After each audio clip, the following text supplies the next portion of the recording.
kipenzi changu mama, penda ni mama, kila kitu nauliza mama, mama, kipenzi changu mama, kila kitu ni mama, ukinitaka nauliza mama, mama, kipenzi changu ni mama, kila kitu nauliza mama, ukinipenda ni mama, mama. Freshi. Sasa nikwambie leo tunaenda kupiga sherehe jioni. Vijana tushajiandaa. Vipi tunaelekea? Sherehe? Kwanza niulize mama. Halo mama. Sidogo hapa kaniambia kuna sherehe inafaa twende usiku wa manane. Ni hatari? Usiku wa manane kuna tisha. Sawa mama. Mama kasema nisiende.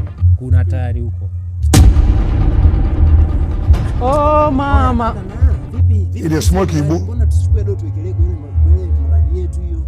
Mradi ile ya kulima tuuze vitu tu.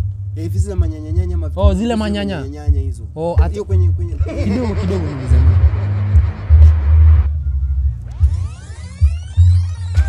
Halo mama. Tena dogo kaniambia tuwekeze pesa kwa mradi. Waionaje? Isi muamini anaweza tukoni pia anaweza kuja na watu wa kutukoni yani.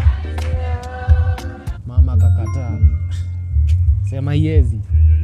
Mama. Na mama. Mmoja ni mchakaji. Vipi mwanzo wale mademu mbona tusiokubalie?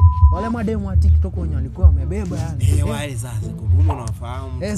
Uliniita wa mademu nikali yani niliona nikapendeza. Kwa chukua. Nauliza mama, acha niite mama. Mama.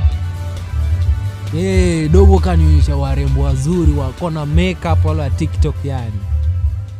Mademu wanapendeza yani wako ati ugonjwa yani. So wakipendeza wana ugonjwa. Kasema watu wana ugonjwa. Sasa vipi yani mama kila siku anasema vipi wademu nao wanasema mama. Vipi vijana wana akili kweli? Napendwa na mama. Kufa siku nyingine mama yake. Napendwa na mama. Anayependwa na mama ana mashida yoyote. Yani kila kitu mbona unasema mama. Bora mama. Ananipenda mama.